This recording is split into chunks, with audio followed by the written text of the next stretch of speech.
என்னங்க வாணல்ல சாதம் போட்டு சாப்பிட்றேனேன்னு பார்க்குறீங்களாங்க?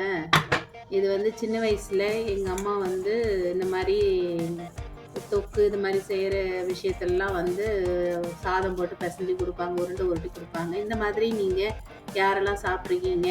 எவ்வளோ டேஸ்ட்டா இருக்குன்றத கமெண்ட்ல சொல்லுங்க. நாம இப்போ ஒரு அட்டகாசமான பாவக்காய் தொக்கு தாங்க. புளியே ஊத்தாம எப்படி செய்ய போறோம் அப்படின்றது தான் நம்ம பார்க்க போறோம். அவ்வளோ சூப்பரா இருக்குங்க. புளியே ஊத்த வேணாம், கசப்பும் தெரியாதுங்க. அவ்வளோ அட்டகாசமான ஒரு பாவக்காய் தொக்கு.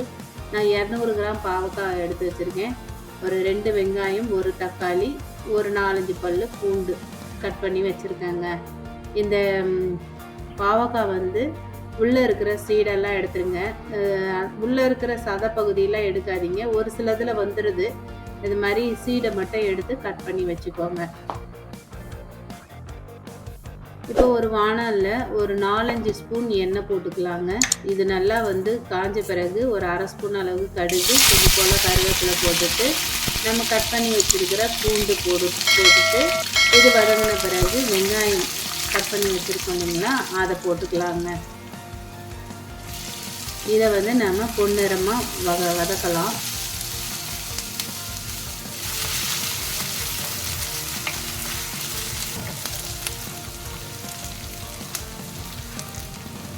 தக்காளி சேர்த்துக்கலாங்க.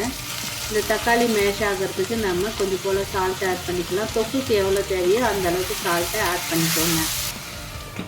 இது நல்லா லிட்டை போட்டு மூடி வச்சுட்டிங்கன்னா இந்த மாதிரி நல்லா தக்காளி வெங்காயம் எல்லாம் குக் ஆகிடுங்க.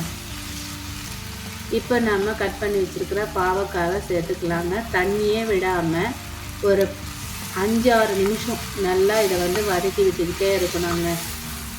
அதுலேயே வந்து கலர் சேஞ்ச் ஆகும், உங்களுக்கு பாவக்காய் கலர் சேஞ்ச் ஆகும். அதை வந்து லிட்டு போட்டு மூடி வச்சிடலாம். ஒரு 3 மினிட்ஸ் ஒன்ஸு 3 மினிட்ஸ் ஒன்ஸுன்னு சொல்லிவிட்டு நம்ம இதை கலரி விட்டுக்கிட்டே இருக்கணுங்க, தண்ணியே விடாமல். இங்கே பாருங்கள், இந்த மாதிரி கலர் விட்டுகிட்டே இருக்கணும். மறுபடியும் ஒரு 5 மினிட்ஸ் வச்சுட்டு மறுபடியும் நம்ம லிட்டு போட்டு மூடிட்டு மறுபடியும் இது கலந்து வச்சுருக்கோம். இப்போ மசாலா ஆட் பண்ணிக்கலாம்.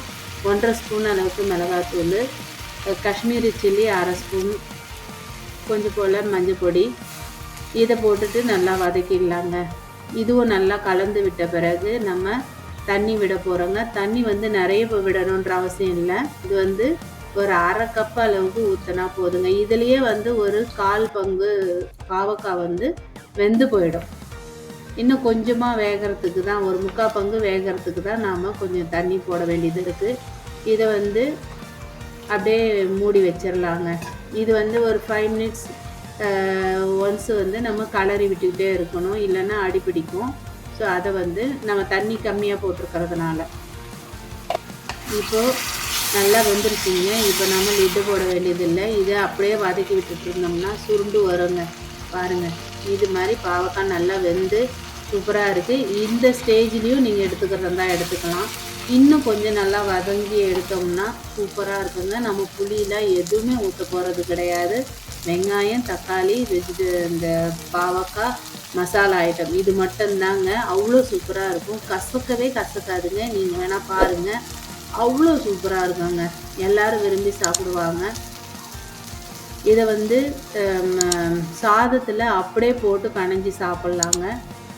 ரசம் சாதத்துக்கு, தயிர் சாதத்துக்கு கூட இது தொட்டு சாப்பிட்டிங்கன்னா அவ்வளோ அருமையாக இருக்குங்க. ஒரு சூப்பரான பாவக்காய் வந்து ரெடி ஆகிட்டு பாருங்க. இந்த மாதிரி வதக்கி எடுத்துக்கலாங்க. இப்போது இந்த ஸ்டேஜில் நம்ம சாதத்தில் போட்டு சுட சுட சாதம் போட்டு சாப்பிட்டோம்னா அவ்வளோ சுவையாக இருக்கும். நீங்கள் சாப்பிட்டு பார்த்துட்டு, செய்து சாப்பிட்டு பார்த்துட்டு உங்களுடைய கமெண்ட்ஸை சொல்லுங்கள் எப்படி இருக்குன்றத. பார்க்க சொல்லவே எவ்வளோ ஒரு அருமையாக இருக்குது பாருங்கள். இதை வந்து சாப்பிட சொல்ல அவ்வளோ டேஸ்ட்டுங்க. தேங்க்யூ, நன்றி, வாழ்க வளமுடன்.